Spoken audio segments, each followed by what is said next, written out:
close your batch so we can delete that transaction, right? We want to delete the transaction off of the patient's ticket. So as long as you haven't closed your batch, you can, the patient can get their money back, but we need to get that transaction off of there, okay? So just a couple of reminders, so please feel free to reread and refresh every once in a while. I know it's fun. So, When the builders do that for them, are you talking about front office people? well, the front office people are primarily the ones that are collecting. Right. I mean, every once in a while, check-in staff will go up there and do those things too. But we can. But you can delete your payment. Yeah, we can delete that for them. Yeah. and that's fine. I can direct them to you to have it done, just because I know everybody's busy too. So, or if you're not there, I just don't do it. Our front office. Yeah, but you don't have to. well, support your front office. Thank you. I appreciate that. Support your front office staff and go ahead and take care of that if you can for them. And if not, then we're in the business office can be that second line of defense to help out. Okay. So, I just mentioned that health claims management was just implemented today and finalized. That's a new claim scrubbing process. So for any of you that are out there approving claims, whether you're a front office and you're looking at your file rejected and trying to reapprove something, or check out, or any of you that are working claims, you may see some new approved fails. I think earlier today I referred to it as filed rejected. It's not true. It doesn't pass this new health claims management. It's going to approve fail. Okay. It's the red one. The whole page of records? So what's happening is we had a page of those approved fail, although we did scrub a lot of claims today. So it really wasn't as bad as it might appear at first glance. So daily, GE will be working to say, what are the edits that are happening, and do we want to disable edits? Not every payer needs to have a modifier 25 if we're doing a blood draw with it. Some do, some don't. So they'll be fine-tuning those to our specific needs. And every day, as they get those things done, that I report to them, if we want change, then I will go ahead and re-scrub those and send them. So just want to let you know, if you have questions, feel free to shoot me an email, but that'll be a daily work in progress. Okay, also, as everyone is under a crunch, I realize you guys need answers fast when you have questions. And so I want to say that I don't ever intend to be unavailable or not get back to you. I know it happens, and I hear the frustration with that sometimes. But what I'm going to try to do is organize a better flow for making sure that maybe I touch base with each one of you for a dedicated, I don't know, whether it's an hour or half hour, where it's just time on my calendar. We go over whatever the concerns or questions are, and try to consolidate a little bit better your time and mine so that we can all get what we need done, right? So we'll work on that. If you have suggestions, let me know. Does it need to be twice a week? Does it need to be once a week? What types of things will override that meeting time that need to be answered? If something brings you to an absolute stop, we want to make sure that we don't say, no, you have to wait 3 days till 3:30 in the afternoon, right? So just work with me on that as we kind of try to fine-tune that. So, okay, anybody have any questions on those things? Okay, well, let's take a little trip to the new clearinghouse.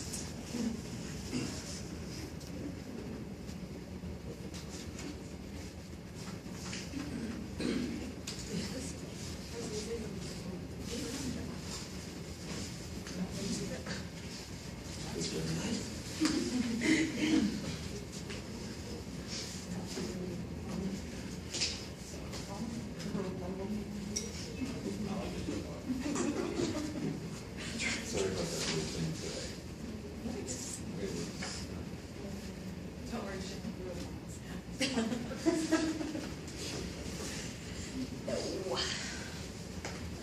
Does anybody know who's being No. Whoa. yeah. They've been, I tried playing You miss the bullet ears for us. this. So do I I. miss a copy. Yeah. Pardon? Yeah.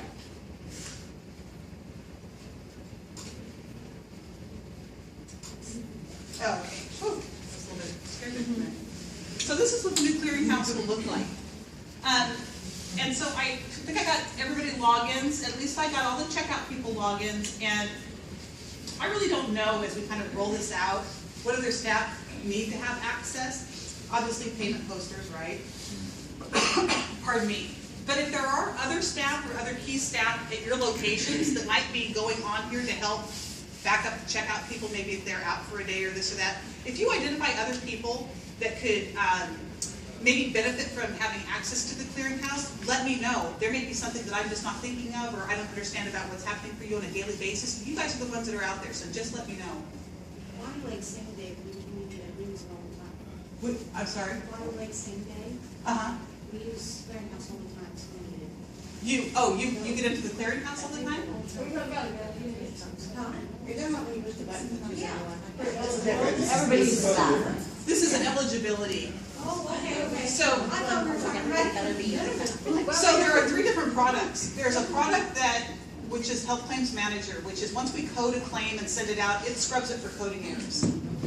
There's another product that just checks eligibility for the patients, completely different purchased product.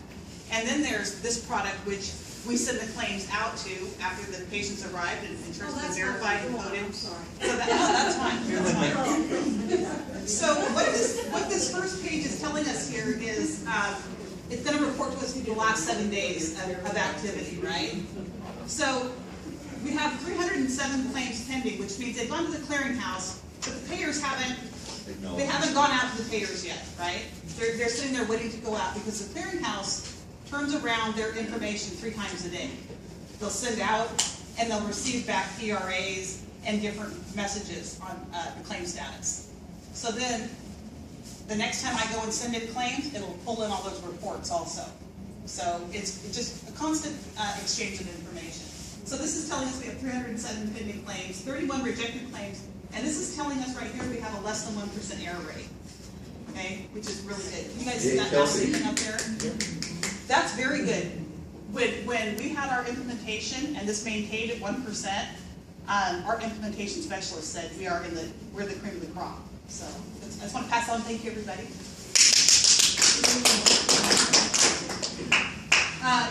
What we've sent out, 769 count. As you can see, we're going through the 2,200 accepted claims. And any of these that you want to look at, you can actually just click over to the hyperlink and it'll take you to those accepted claims. And it's going to give you a full list. So everyone recognizes these as ticket numbers, correct? The 01 and 02, I think a few people caught on to that and it was a little confusing. 01 means this is the first time this ticket has tried to pass the clearinghouse. So in Centricity, it's a little more cumbersome to track rebilling, okay? And here it's very easy because they stick a 01, 02, 03, 04 on it. So we know exactly how many times that ticket has attempted to go through the clearinghouse. So this was a resubmit, this was a resubmit. So basically it tried to go through once. We corrected something, we sent it back. Once we send a ticket to the clearinghouse and there's a rejection message, that's in our rejected claims bucket. When the claim is corrected, goes back to the clearinghouse again and passes all the edits, it wipes out that first rejected one. Okay? So that comes off. That's how you're going to clear out your rejections, is by successfully resolving the issue on the claim and then getting it resubmitted. Just a clarification, you're saying it wipes out, I mean, literally in Centricity, in a ticket, that In the rejection. clearinghouse. Just at the clearinghouse. Yeah. You wouldn't see it anymore So you're just gonna see it just. in our rejected claims. You wouldn't see it in this list Okay, anymore. no, that makes Yeah. sense. So this clearinghouse works the same way as Availability did in general, which is we send out to the clearinghouse sends back responses. So when the claim first rejected, and you know how you go to the claims and you see all those messages, the message will stay there on the ticket. Okay, and that, yeah, that's, Yeah, but it'll clear it out in here and it'll come off of your total of 31 rejected claims. So we do want to make sure we turn those around so we have a really accurate idea. This is live, or is that like you said? This So is we go live. into our This is Centricity- today. this is right now. This is Yeah, right so now. we can clear out all our rejections, we can get that down to 0 Yeah. immediately. Yeah, so what you would have is on the 2 screens when I pull this up, what I do is I pop into the rejected claims Yeah. and I want to spot check a couple tickets. So I've got the clearinghouse up here and I click into a claim and I go into Centricity on my other screen and I just pull those tickets. What? Huh? So you can just go ahead and fix and reapprove them right there. And they'll go out when I scoop up the next batch later in the day. Okay. is I attempted to use this Yes. page, the library, in fact, to help me understand some of their more inscrutable reject messages that you know Yeah. seem to have some information that they're giving you, but and it's like it just stops and it doesn't actually. It's missing information. What can we ask them to be a little more specific? I did, because when you, Yeah. because as you know, we talked about this, Yes, right? it did, yes. So, when I talked to our representative Deb at the clearinghouse who's doing the implementation, she did say, those are messages from the payers and they do not reinterpret those. So if there's a message that's not understood, we do have to call the payer. But if there's one message that we see constantly, we call a payer, maybe we start a document of, these are the common reasons and this is what they mean, right? So maybe we take the top 10 or 20. I don't think we'll have that many different rejection messages, but you know, we'll take the top ones, and maybe that's a project you'd love to help me with. I don't know, Eric. See what you did. Automatic volunteer. What's that? Well played. She's being But you know, after working with Ability for 7.5 years, Yeah. you got to know exactly what the heck they were talking about, pretty much, and if you knew Yeah. where to go to get the thing fixed. So it'll be the same thing, you guys will learn it, but meanwhile, maybe a cheat sheet will Right, help. but, I think that would be what great. what I'm experiencing is sometimes those responses aren't saying like in the old the DPR, or it would say it was from so and so, from UHC, from Aetna. You could tell that the message, the rejection came Well, from that. let me go page. ahead and look at that, because I believe that, I thought, well, let's look at a rejected, you know what, right here, let's look at everything. Yeah, and maybe if we let Barb go through kind of the presentation and then do questions afterwards, she may be able to answer some of the questions that would Okay, otherwise be. I think that's, Well, this was What- rejected by GE, so I Yes, guess we see. want to go in one, and one rejected by the payer, right? Okay, If you're looking right. at- So right there, you know if it is or not. But to the left of it, it did say that. Go back. It did. If you just do your upper left arrow. maybe the back Yeah, arrow. okay, I'm just hoping it doesn't take that much. Oh, I Oh, Okay. it did, It says it right next to it, who the payer is. oh, it Yeah. does say. Well, there's the Yeah. payer, but this was rejected by the clearinghouse. But I mean, that, I thought Right, but that's it what says- he was looking for. No. Oh, okay. Yeah, so I see now how, I mean, maybe we could, And these are in Kinda- pages, so don't think that that's all you have to rejected. You need to go up here and look at oh no, I can tell by the ID number what they are. Okay, so I'm gonna head back to the homepage. When we're looking at these rejection messages here, these different reasons, just be aware that we could have 3 claims or 5 claims with this rejection message, but they may also have this message under it too. You know, as you know, things will reject for multiple reasons. So that doesn't mean you really have 10 claims, 5 here and 5 here. Those may be the same claims, okay? So this is not a claim count, right? It's just that, It's just this The many number errors, was in and that this many 31 that errors, has and this that. many errors. Yeah. You could have 5 different errors on one claim. So I just want to clarify that. Don't be surprised if you popped into one and it was on a ticket, and then you pop into a different rejection. Oh, I just saw this ticket. That's because it had multiple errors on it, so, okay? And then here are the top 5. yeah, lovely. Whoops, I didn't mean to do that. And so I'd kind of like everybody to go in there and start, looking around and playing around. I think I gave that to you. And if you do that, as the checkout people know, and then we can roll out to other key people too as we get this refined. I've asked you to find a good meeting time for us early in December, so we can go ahead and bring your questions in, because at that point you'll have a couple of weeks to get in to play around and look. So bring your questions in so that we can come up with something as kind of just a very simple user manual for new staff coming on, and for those other key people that need to be trained on it, okay? And then Carol and Otter live in a whole different world on this, on the electronic payments. So, has anybody noticed that the electronic payments are Do you guys notice that? going in quick? Don't notice a thing. Whatever. They're faster. Do you want to talk, computer, you want to talk about it? No, I think it's working really, it's working really, really well. We're noticing cleaner, when an electronic remittance file comes through, there are multiple accounts that often get kicked out for miscellaneous reasons why that payment couldn't post in the file. We see a lot less of that. The cleaner, takes less time to hand post. It's just a little bit more concise, and we were worried it was gonna be something new and a lot more to get used to. It's actually been cleaner. Yeah, because prior to the clearinghouse, it was going out to different maybe payer sites and pulling in different Right. GOBs, formatted God knows who in what way, but now they all come through one tunnel, this, and so it's uniform, so. I don't know how they did it, because I saw how it was when I came on, and it was like, you guys are scrappers, man, because that looked like it was a lot of work. Piecemeal, like. Yeah. So, I don't know if there's any questions, but my task to the checkout crew especially is to get in here and come with questions for our meeting, so we can begin to fine tune educational, some kind of reference for staff. Questions? Yes. Why'd you look at me? You knew I had them. Well, I still have a question for you about one of your presentations too. Okay. My understanding was that we are also going to be able to, and I did ask you this, I don't know if you got the answer yet. We were going to be able to write some of our own custom scrubs. That wouldn't be for this. That's for Health Claims Manager. Oh, That's for the coding scrub, okay. but not for the clearinghouse. Okay. I didn't realize how separated those three products were, Me either. but they are, and they're all good products though. I Okay. mean, I'm really impressed with the Health Claims Scrubber. When you guys see the messages on that, it tells you exactly why that claim shouldn't go to Medicare and exactly what document on the CMS website to reference to get the correct diagnosis codes that are allowed.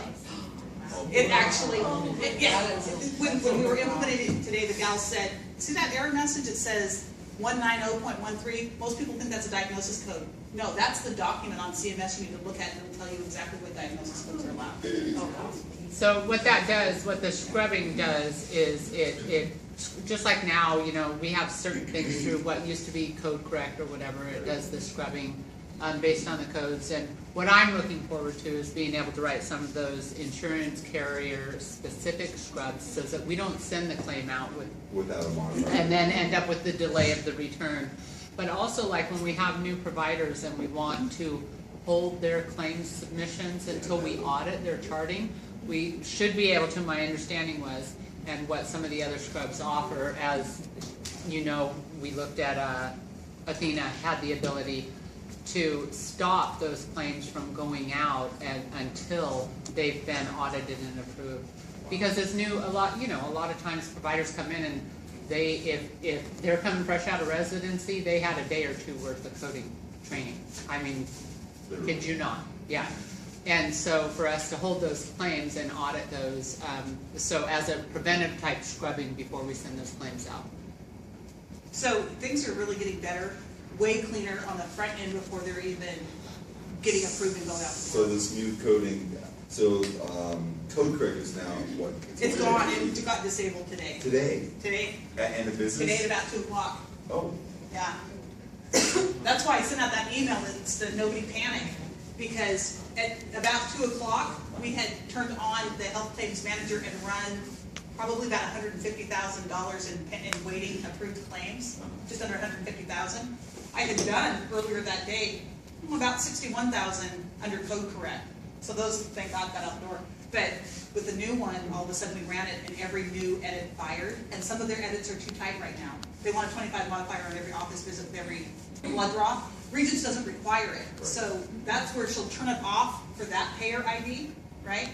And she'll leave it on for the primaries that require it and any other ones that we recognize require it. So it'll stop it and we'll get it out correctly. there's been a lot Yeah, of. they have some flexibility, so it's nice. Does it allow for, I'm just curious, does it allow for any kind of, for codes that are bundled always under contract for a region, for a contract, does it allow us to stop it from going out the door, or is it 0, or something so we don't have to bundle later down the road? You know what I mean, like the blood draw grant, and it's Yeah, always it's always bundled. bundled. Is that something that later So you like can write out, never, like- never let this one go? Yeah. Oh, I don't know, I'll have to ask. Or it goes, but it goes out of the, you know what I mean, for like a Yeah. notification, Or and a dollar amount. The will be or infamous not. one is the general health panel. That's always been an issue with all the different payers.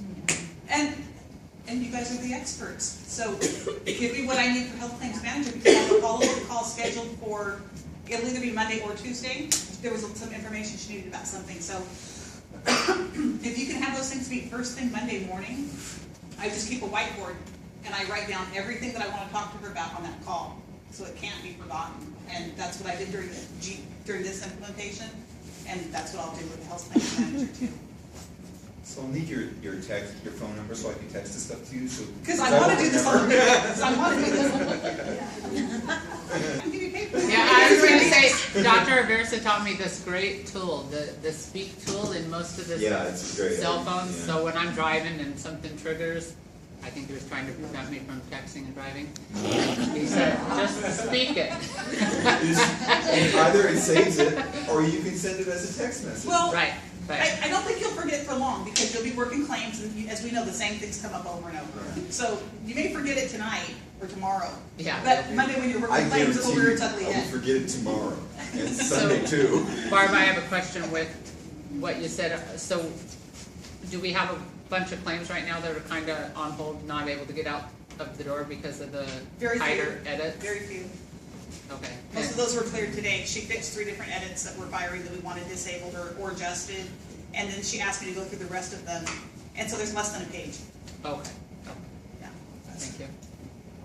When I was looking at approved failed, so this wasn't even on the agenda, but hey, when I was looking at the approved fails, a whole bunch came up that are no insurance for Simple Care, but the allocation set was still 100% insurance, so they're all messed up. So I'm going to ask everybody to please concentrate on when you have no insurance patients, changing that allocation set, because unfortunately, I recognize this is something now I'm going to have to kind of track, and I only fell into it. I always tell you guys I never go looking, but I kind of fell into it, and there were quite a number, I'm going to say like 10 claims where the money is sitting in insurance, but it should be patient. So if we could watch allocation sets, that'd be great. Can I ask you my question? With such a high percentage of the new healthcare law plans, people qualifying for Medicaid products, are we considering expanding our roles? We are, and it kind of, several things tie into that consideration. One being that another effect of what's going on, what's trending in the industry is that patients visit us less frequently per year. And so we, right now, from all appearances, seem to have more room to open up to a broader panel. Because, what used to fill us with 2,000 patients, now because they visit us less, maybe we can see, 2,200 or something. So we're looking at those numbers, and a part of the consideration will be to expand, to take new Medicaid patients, where right now, most of we don't accept new Medicaid patients. Another factor in that is that for 2 years, what was supposed to be for 2 years, 2013 and 14, as Carol and Honor well know, there is a PCP enhanced payment from Medicaid where they are now matching Medicare reimbursement. And so for the first 8 months of the year, they didn't pay that. It was supposed to be effective January 1st, 2013. They didn't pay it. They just started making payment on that. And what I heard on Tuesday at the state meeting was that right now they're not sure that they are going to be able to continue that beyond mid-year 2014. So they're back at the table. They want to be able to continue that because they know the need for primary care. But in the back of my mind, I was thinking, well, higher reimbursement, we could afford to see the patients. We could afford to open up. And now with them kind of tabling whether or not they're going to continue with that enhanced payment, I'm kind of less certain that that's something that we want to do. So more to follow. It's a consideration. This is going back. You reminded me also when you showed it was an image of the you had Bridgespan and their various plans. Yeah. And you mentioned that. The gold and silver and the No, actuarial value. not that, but the Primera LifeWise. Oh, yeah. How are we to identify what's the individual versus like a plan through an employer? Are we still with the employer plan? So here's the deal. It's not just if it's individual or employer. It's is it individual or small employer, and small employer versus a large employer. So for their small employers that are 50 employees or less, they are only selling the exchange product, of which we are not contracted. Right, so how... And identifying those, I have a question out to Natalie at Primera, that's who I've been talking to. And we are also in discussions to try to be an exception to the rule because we don't have another hospital system that we can use. If necessary, we could send our patients to Franciscans. We have an agreement with them. But, that's a 25-minute drive for our patients. And so I'm in conversations with them to try to negotiate that, but it doesn't look like they want to budge. And so then the next step is identifying those patients. And we will be composing and sending a letter to all of our patients and letting them know which plans we are and are not participating in. And when the patients And go they online can now- enroll, even if they've already enrolled, they will have through the end of March to change before it's That's closed. good, because So that's something that we I need to actually make walked sure that they know a as patient, well. she called, and it's very considerate of her, she called, I walked her through the Washington Health Plan Finder site, and I was unaware of this Bridgeband product, Yeah. but her provider, which was Grubb, was nowhere to be found. No. But as soon as I put Aversa's name in, boom, 37 Oh, full well, that's plans. good to know, so we need to We've notify. had a lot of Owen's patient not calls being like that. found. Maybe. Really? And what are you Yeah. guys telling them? I can tell you what I am hearing the carriers say is they're advising that the members go look on the carrier site for enrollment because they don't feel that the state exchange site has accurate reflection of the PPO panels or Well, providers. And So some just- they're encouraging patients or members to go to their sites to look for that But is Primera participation. gonna say, yeah, we're all good, but then they've got these, No, not under the exchange. They won't, but patients don't often know how to articulate Yeah. in conversations, and they will have, what I've been told is that you have many that will call and just say, hey, changing, do you guys take Premier likewise? So then when we see this up on the board tonight, we're like, oh my gosh, we said yes, and Right. what if they didn't Oh. know? You know what I mean? I know the Because they're not. license. I know. So it's something we need to So, have specific verbiage we- to say to We you. need to send them all letters, we need to get that. Again, I'm kind of hesitant to send it until we've had this final conclusion, discussion with Primera. but But just know, anything purchased on the exchange is their tier 4 network that we are not a part of. We are tier 3. So we would be out of network. But that's Just for- as of just- March 14th. that's not Bridgeband, That's that's as just of January January what? 2014. And, Yeah. and also, can I make one other point? A lot of patients call and they ask about Apple. Do you take Apple Health? Yeah. Apple's the Yes. new name for Medicaid. If you go on the Yes. website, it actually says that. I would like to. There's, I don't have my slide. I saved a page on it to show I you. contacted Izzy just about that. Yeah. Because we have Is some Melina's questions. product called Apple? I thought it was only one of the Medicaid United Healthcare. plans. United Healthcare Medicaid plan says Apple, but if you go on to That's the right. website, when I basically just kind of Googled, so I can't tell you for sure if I got, but I got to a state site, and what it said to me was, the new name for Medicaid is Apple. The You will be assigned to a plan, now maybe only, but it said you will be assigned just like a Healthy Options or whatever, but it did say, I'll I can look show at it that to you. because my understanding was that there was just one of them, and I want to say it was coordinated care. Okay. And coordinated care also, I didn't say that, but coordinated care actually doesn't have a network within Pierce County. And so that's not one that our I'll send employees you are guys my members link of. so you can see what That kind of that makes is. sense because Bar an apple down is below. cares Yeah. Uh-huh. thing. And they have a little bar that It's just the rolls way and they shows said it. Primera, Lifewise, Yeah, it did say Easy Health. Medicaid is now called Apple. Exactly. Yeah. So, yeah. Yeah. And they Okay, have it well, in I've heard it Washington. mentioned several times, Yes. it's Apple, so. So, and I'll send that information out, and like I said, there was a lot of information that I got just this week, and continue just to kind of keep a pulse on it, and we'll keep you guys posted. All right? Any other questions? Because I know Stormy wants to go. She wants a baby, Go Stormy, run! who she has decided that she loves.